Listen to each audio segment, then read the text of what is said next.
ગાંધીનગરમાં રાજ્ય કક્ષાની તિરંગા યાત્રાનું આયોજન કરવામાં આવ્યું હતું। ગાંધીનગરમાં ગ6 સર્કલ ખાતેથી તિરંગા યાત્રાનો પ્રારંભ કરાવવામાં આવ્યો છે।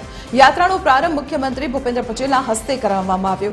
પ્રદેશ પ્રમુખ જગદીશ વિશ્વકર્મા પણ આ તકે ઉપસ્થિત રહ્યા હતા, તો તેમની સાથે મંત્રી પ્રદ્યુમન વાજા, ધારાસભ્ય અલ્પેશ ઠાકોર પણ હાજર હતા। દરેક જિલ્લા સ્તરે તિરંગા યાત્રા આયોજિત કરવામાં આવી છે અને રાજ્યભરમાં કુલ 1200 જેટલી તિરંગા યાત્રાઓ તબક્કાવાર યોજાશે।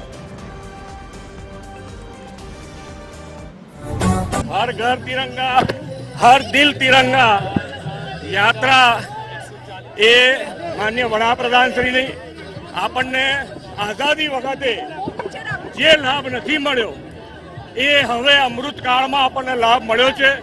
विकसित भारत माटे जोड़ावानो लाभ मळ्यो छे।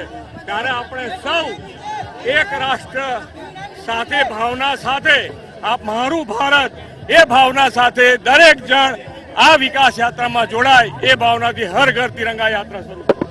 गांधीनगर में आज राज्य कक्षानी जे यात्रा है तिरंगा यात्रा तेनु आज मुख्यमंत्रीए प्रस्थान कराव्युं हतुं। जोई शकाय छे दृश्यो। मुख्यमंत्री अने प्रदेश भाजप अध्यक्ष आज तिरंगा यात्रा है तेमां जोड़ाया छे।